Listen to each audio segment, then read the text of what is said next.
We're talking about friend issues. Now be honest, have you ever had a problem with a friend? Like, has a friend ever done something wrong or hurtful to you? That's me, happened here. Now, have you ever done something wrong or hurtful to one of your friends? Same, guilty. But that's just a part of being friends. We're all sinful people, and we've all made mistakes, and occasionally we mistreat each other. But if we don't learn how to deal with friend issues God's way, then we're gonna have a big mess on our hands. Let me show you what I'm talking about. Right here, I've got a soda. Now, let's pretend that this soda is your friend. I know, kind of ridiculous, but just pretend with me. You and your friend hang out together. You have a good time at school or around the neighborhood. But then one day, there's a problem. You and your friend are just joking around, having fun, but your friend takes it a little too far. Jokingly, they say something mean to you. They make fun of you, even laugh at you. You try to play it off, but what they said kind of hurts. Do you know what that problem is like? Yeah. How many of you know that there's a problem with this soda now? Right now, there is a ton of tension and pressure built up inside this bottle, and it can make a huge mess. And that's kind of what it's like when your friend wrongs you. There can be a lot of tension and pressure, frustration and anger between you and your friend. And if you're not careful, it can be opened up and things can go terribly wrong.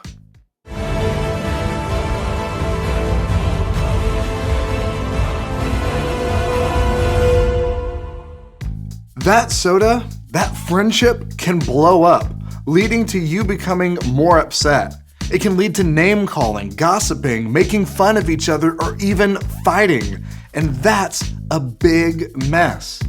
This is what happened in our Bible story with Jacob and Esau.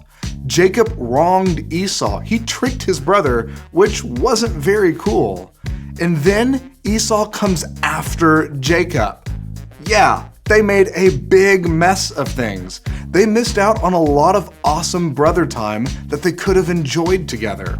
But others of us handle it differently. When there's a problem, instead of blowing up on that friend, they will just avoid them and not be their friend anymore. They'll decide that there's too much tension, too much pressure, too many problems, and they'll just quietly do away with that friend because they're too afraid to deal with the issue. And that's not cool either. So exploding on your friend isn't cool, and just avoiding your friend over an issue isn't cool either. So what do we do when problems happen? Here's what Jesus had to say. Matthew 18:15 says, "If your brother or sister or your friends sin against you, go to them.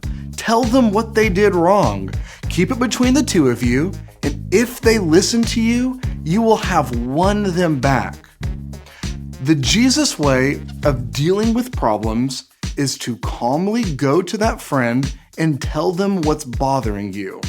Let them know what happened and see if they're willing to apologize or to fix the issue. When you do that, it's like carefully opening a shaken bottle of soda. Let's try this.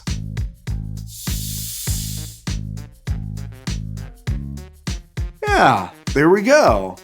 When you do it carefully and thoughtfully, there might be a little bit of a mess, maybe some uncomfortable feelings when you talk to your friend, but it's worth it. And when you're calm, hopefully they'll listen to you and the two of you can make things good again. Now, you may be thinking, well, what if they keep doing this wrong thing? Or what if they don't listen to me or they don't care? And those are great questions, and we're going to talk about those in small group. But first, we need to look at the other side of this. Everything we just talked about was about a friend doing something wrong to you. But what happens when you are the one that did something wrong? When you're the one that caused the problem? Jesus talked about this too. Matthew chapter 5, 23 and 24, Jesus says, "Suppose you are offering a gift at the altar, and you remember that your brother or sister has something against you, meaning you did wrong to them. What do? Jesus says, leave your gift in front of the altar. First go and make peace with them, and then come back to offer your gift." Jesus is saying that if you did something wrong to someone, you need to go to them as quick as possible to make it right. Tell on yourself. Admit what you did was wrong and show them how you plan to change in the future. And when you do that, it's like carefully opening up the bottle of soda. There might be a little bit of a mess, but it keeps it from creating a huge problem.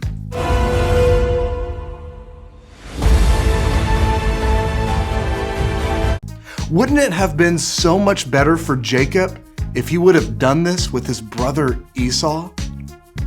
So how are we supposed to do this when it seems so unnatural and so uncomfortable to talk to our friends about problems? Well, we can do this because somebody has done this for us. You see, you and I created a huge problem with God. God wanted to be with us, but we pushed him away, choosing to sin and go our way instead. So what does God do? Explode his anger on us? Avoid us and no longer want us? No, he doesn't do either of those. Instead, he comes after us. Through his cross, he shows us how much he loves us, even though we've wronged him. And through his resurrection, he makes a way for us to be with him again. Jesus is the ultimate friend. And if you've been born again, if you've decided to follow Jesus, then his spirit, his power is in you, and he will enable you to be a friend and solve issues just like he did.